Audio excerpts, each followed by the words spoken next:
Welcome to Windy Night Stories. Tonight's story is The Magic Shop by H.G. Wells. I had seen the magic shop from afar several times. I had passed it once or twice. A shop window of alluring little objects, magic balls, magic hens, wonderful cones, ventriloquist dolls, the material of the basket trick, packs of cards that looked all right, and all that sort of thing. But never had I thought of going in until one day, almost without warning, Gip hauled me by my finger right up to the window, and so conducted himself that there was nothing for it but to take him in. I had not thought the place was there, to tell the truth.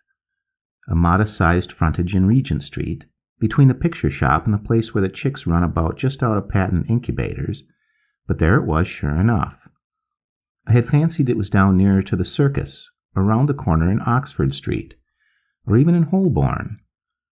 Always over the way and a little inaccessible it had been, with something of the mirage in its position.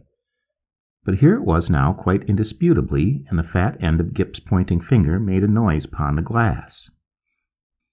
"If I was rich," said Gip, dabbing a finger at the disappearing egg, "I'd buy myself that, and that, which was the crying baby very human, and that, which was a mystery, and called, so a neat card asserted, Buy one and astonish your friends."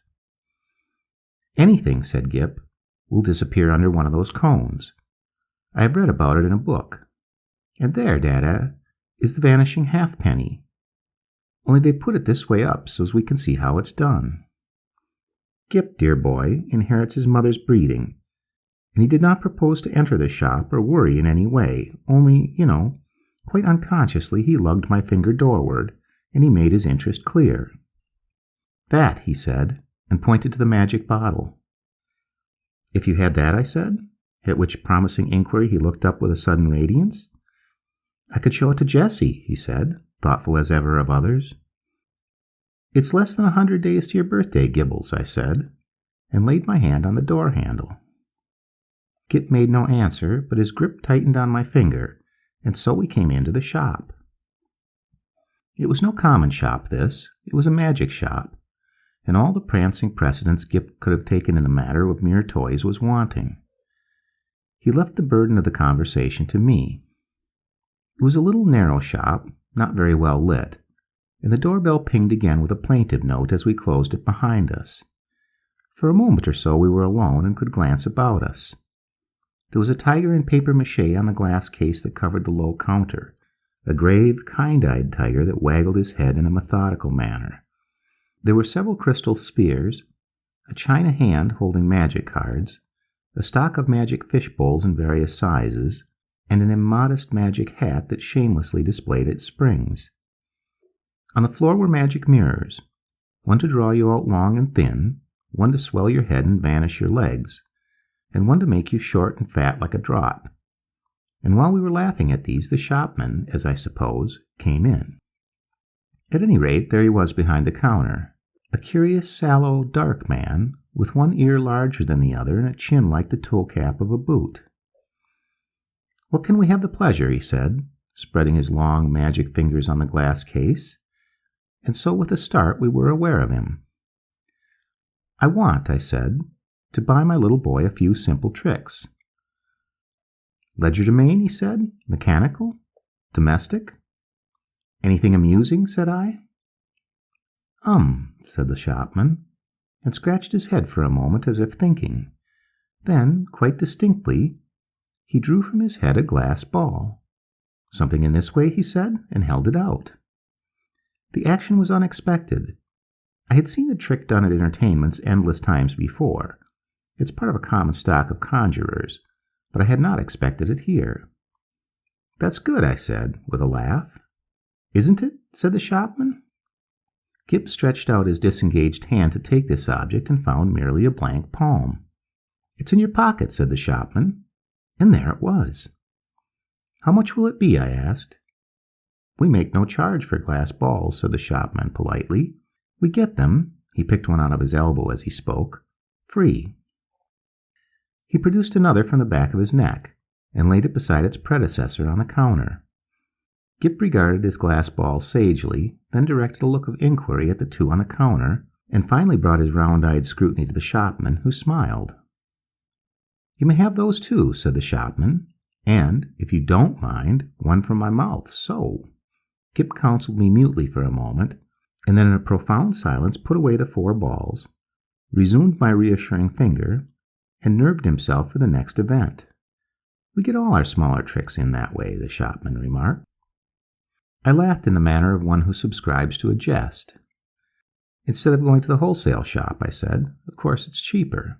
"In a way," the shopman said, "though we pay in the end, but not so heavily as people suppose. Our larger tricks, and our daily provisions and all the other things we want, we get out of that hat. And you know, sir, if you'll excuse me saying it, there isn't a wholesale shop. Not for genuine magic goods, sir. I don't know if you noticed our inscription, the Genuine Magic Shop." He drew a business card from his cheek and handed it to me. "Genuine," he said, with his finger on the word, and added, "There is absolutely no deception, sir." He seemed to be carrying out the joke pretty thoroughly, I thought. He turned to Gip with a smile of remarkable affability. You know, are the right sort of boy." I was surprised at his knowing that because, in the interests of discipline, we keep it rather a secret even at home. But Gip received it in unflinching silence, keeping a steadfast eye on him. It's only the right sort of boy who gets through that doorway. And, as if by illustration, there came a rattling at the door, and a squeaking little voice could be faintly heard. "Yar! I want to go in there, Dada. I want to go in there. Nah!" And then the accents of a downtrodden parent, urging consolations and proprietations. "It's locked, Edward," he said. "But it isn't," said I. "It is, sir," said the shopman, "always, for that sort of child." And as he spoke, we had a glimpse of the other youngster, a little white face, pallid from sweet-eating and over-sapid food, and distorted by evil passions, a ruthless little egoist pawing at the enchanted pane. "It's no good, sir," said the shopman, as I moved with my natural hopefulness doorward, and presently the spoilt child was carried off howling. "How do you manage that?" I said, breathing a little more freely. "Magic," said the shopman, with a careless wave of the hand, and behold, sparks of colored fire flew out of his fingers and vanished into the shadows of the shop. "You were saying," he said, addressing himself to Gip, "before you came in, that you would like one of our Buy One and Astonish Your Friends boxes?" Gip, after a gallant effort, said, "Yes." "It's in your pocket." And leaning over the counter, he really had an extraordinarily long body, this amazing person produced the article in the customary conjurer's manner. "Paper," he said, and took a sheet out of the empty hat with the springs. "String," and behold, his mouth was a string box from which he drew an unending thread, which when he tied the parcel he bit off, and, it seemed to me, swallowed the ball of string. And then he lit a candle at the nose of one of the ventriloquist dummies, stuck one of his fingers, which had become sealing wax red, into the flame, and so sealed the parcel. "Then there was the disappearing egg," he remarked, and produced one from within my coat breast and packed it, and also the crying baby very human. I handed each parcel to Gip as it was ready, and he clasped them to his chest. He said very little, but his eyes were eloquent. The clutch of his arms was eloquent. He was the playground of unspeakable emotions. These, you know, were real magics. Then, with a start, I discovered something moving about in my hat, something soft and jumpy. I whipped it off, and a ruffled pigeon, no doubt a Confederate, dropped out and ran on the counter and went, I fancy, into a cardboard box behind the papier-mâché tiger. "Tut, tut," said the shopman, dexterously relieving me of my headdress. "Careless bird, and, as I live, nesting." He shook my hat, and shook out into his extended hand 2 or 3 eggs, a large marble, a watch, about a half-dozen of the inevitable glass balls, and then crumpled, crinkled paper, more and more and more, talking all the time of the way in which people neglect to brush their hats inside as well as out, politely, of course, but with a certain personal application. All sorts of things accumulate, sir. Not you, of course, in particularly. Nearly every customer. Astonishing what they carry about with them. The crumpled paper rose and billowed on the counter more and more and more, until he was nearly hidden from us. until he was altogether hidden, and still his voice went on and on. We none of us know what the fair semblance of a human being may conceal, sir. Are we all then no better than brushed exteriors, white sepulchres? His voice stopped, exactly like when you hit a neighbor's gramophone with a well-aimed brick. The same instant silence, and the rustle of paper stopped, and everything was still. "Have you done with my hat?" I said after an interval. There was no answer. I stared at Gip, and Gip stared at me. And there were our distortions in the magic mirrors, looking very rum and grave and quiet. "I think we'll go now," I said. "Will you tell me how much all this comes to?" I said on a rather louder note, "I want the bill, and my hat, please." There might have been a sniff from behind the paper pile. "Let us look behind the counter, Gip," I said. "He's making fun of us." I led Gip round the head-wagging tiger, and what do you think there was behind the counter? No one at all. Only my hat on the floor, and a common conjurer's lop-eared white rabbit lost in meditation and looking as stupid and crumbled as only a conjurer's rabbit can do. I resumed my hat, and the rabbit lolloped a lollop or so out of my way. "Dada," said Gip, in a guilty whisper. "What is it, Gip?" said I. "I do like this shop, Dada." "So should I said, if the counter wouldn't suddenly extend itself to shut one off from the door. But I didn't call Gip's attention to that. "Pussy," he said, with a hand out to the rabbit as it came lolloping past us. "Pussy, do Gip a magic." And his eyes followed as it squeezed through a door I had certainly not remarked a moment before. Then this door opened wider, and the man with one ear larger than the other appeared again. He was smiling still, but his eye met mine with something between amusement and defiance. "You'd like to see our showroom, sir," he said, with an innocent suavity. Gip tugged my finger forward. I glanced at the counter and met the shopman's eye again. I was beginning to think the magic just a little too genuine. "We haven't very much time," I said. But somehow we were inside the showroom before I could finish that. "All goods of the same quality," said the shopman, rubbing his flexible hands together.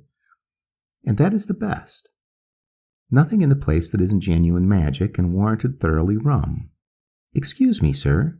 I felt him pull at something that clung to my coat sleeve, and then I saw he held a little wriggling red demon by the tail. The little creature bit and fought and tried to get at his hand, and in a moment he tossed it carelessly behind a counter. No doubt the thing was only an image of twisted India rubber, but for the moment. And his gesture was exactly that of a man who handles some petty biting bit of vermin. I glanced at Gip, but Gip was looking at a magic rocking horse. I was glad he hadn't seen the thing. I said in an undertone, and indicating Gip and the red demon with my eyes. "You haven't many things like that about, have you?" "None of ours. Probably brought it in with you," said the shopman, also in an undertone, and with a more dazzling smile than ever. Astonishing what people will carry about with them unawares. And then to Gip, "Do you see anything you fancy here?" There were so many things that Gip fancied there. He turned to this astonishing tradesman with a mingled confidence and respect. "Is that a magic sword?" he said. "A magic toy sword. It neither bends, breaks, nor cuts the fingers. It renders the bearer invisible in a battle against anyone under 18. Half a crown to 7 and 6pence, according to size. These panoplies on cards are for juvenile knights errant and very useful. Shield of safety, sandals of swiftness, helmet of invisibility." "Oh, Daddy," gasped Gip. I tried to find out what they cost, but the shopman did not heed me. He had got Gip now. He had got him away from my finger, and he had embarked upon the exposition of all his confounded stock, and nothing was going to stop him. Presently I saw with a qualm of distrust and something very like jealousy that Gip had hold of this person's finger as usually he has hold of mine. No doubt the fellow was interesting, I thought, and had an interestingly faked lot of stuff, really good faked stuff. Still, I wandered after them, saying very little, but keeping an eye on this vestigial fellow. After all, Gip was enjoying it, and no doubt when the time came to go, we should be able to go quite easily. It was a long, rambling place, that showroom, a gallery broken by stands and stalls and pillars, with archways leading off to other departments, in which the queerest-looking assistants loafed and stared at one, and with perplexing mirrors and curtains. So perplexing indeed were these that I was presently unable to make out the door by which we had come. The shopman showed Gip magic trains that ran without steam or clockwork, just as you set the signals, and then some very, very valuable boxes of soldiers that all came alive directly if you took off the lid, and said, I myself haven't a quick ear, and it was tongue-twisting sound, but Gip, he has his mother's ear, got it in no time. Bravo, said the shopman, putting the men back into the box unceremoniously and handing it to Gip. Now, said the shopman, and in a moment Gip had made them all alive again. You'll take the box, said the shopman. We'll take that box, said I, unless you charge its full value, in which case it would need a trust magnate. Dear heart, no, and the shopman swept the little men back again, shut the lid, waved the box in the air, and there it was, in brown paper, tied up, and with Gip's full name and address on the paper. The shopman laughed at my amazement. This is the genuine magic, he said, the real thing. It's a little too genuine for my taste, I said again. After that he fell to showing Gip tricks, odd tricks, and still odder the way they were done. He explained them, and he turned them inside out, and there was the dear little chap nodding his busy bit of a head in the sagest manner. I did not attend as well as I might. Hey, presto, said the magic shopman, and then would come the clear, small hey presto of the boy. But I was distracted by other things. It was being borne in upon me just how tremendously rum this place was. It was, so to speak, inundated by a sense of rumness. There was something a little rum about the fixtures even, about the ceiling, about the floor, about the casually distributed chairs. I had a queer feeling that whenever I wasn't looking at them straight, they went askew, and moved about, and played a noiseless puss in the corner behind my back. And the cornice had a serpentine design with masks altogether too expressive for proper plaster. Then abruptly my attention was caught by one of the odd-looking assistants. He was some way off and evidently unaware of my presence. I saw a sort of three-quarter length of him over a pile of toys and through an arch, and, he was leaning against a pillar in an idle sort of way doing the most horrible things with his features. The particular horrid thing he did was with his nose. He did it just as though he was idle and wanted to amuse himself. First of all, it was a short, blobby nose, and then suddenly he shot it out like a telescope, and then out it flew and became thinner and thinner until it was like a long, red, flexible whip. Like a thing in a nightmare it was. He flourished it about and flung it forth as a fly fisherman flings his line. My instant thought was that Gip mustn't see him. I turned about, and there was Gip quite preoccupied with the shopman and thinking no evil. They were whispering together and looking at me. Gip was standing on a little stool, and the shopman was holding a sort of big drum in his hand. "Hide and seek, Dada," cried Gip. "You're he." And before I could do anything to prevent it, the shopman had clapped the big drum over him. I saw it was up directly. "Take that off," I cried, "this instant. You'll frighten the boy. Take it off." The shopman with the unequal ears did so without a word, and held the big cylinder towards me to show its emptiness, and the little stool was vacant. In that instant my boy had utterly disappeared? You know, perhaps, that sinister something that comes like a hand out of the unseen and grips your heart about. You know it takes your common self away and leaves you tense and deliberate, neither slow nor hasty, neither angry nor afraid. So it was with me. I came up to this grinning shopman and kicked his stool aside. "Stop this folly," I said. "Where is my boy?" "You see," he said, still displaying the drum's interior, "there is no deception." I put out my hand to grip him, and he eluded me by a dexterous movement. I snatched again, and he turned from me and pushed open a door to escape. "Stop," I said, and he laughed, receding. I leapt after him into utter darkness. Thud. "Lord bless my heart, I didn't see you coming, sir." I was in Regent Street, and I had collided with a decent-looking working man. And a yard away, perhaps, and looking a little perplexed with himself, was Gip. There was some sort of apology, and then Gip had turned and come to me with a bright little smile, as though for a moment he had missed me. and he was carrying 4 parcels in his arm. He secured immediate possession of my finger. For the second I was rather at a loss. I stared round to see the door of the magic shop, and behold, it was not there.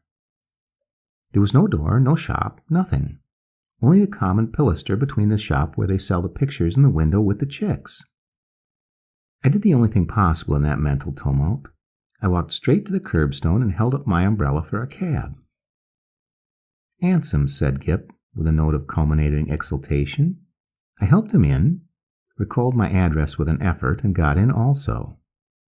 Something unusual proclaimed itself in my tailcoat pocket, and I felt and discovered a glass ball. With a petulant expression, I flung it into the street. Gil said nothing. For a space, neither of us spoke. "Dada," said Gip at last. "That was a proper shop." I came round with that to the problem of just how the whole thing had seemed to him. He looked completely undamaged. So far, good. He was neither scared nor unhinged.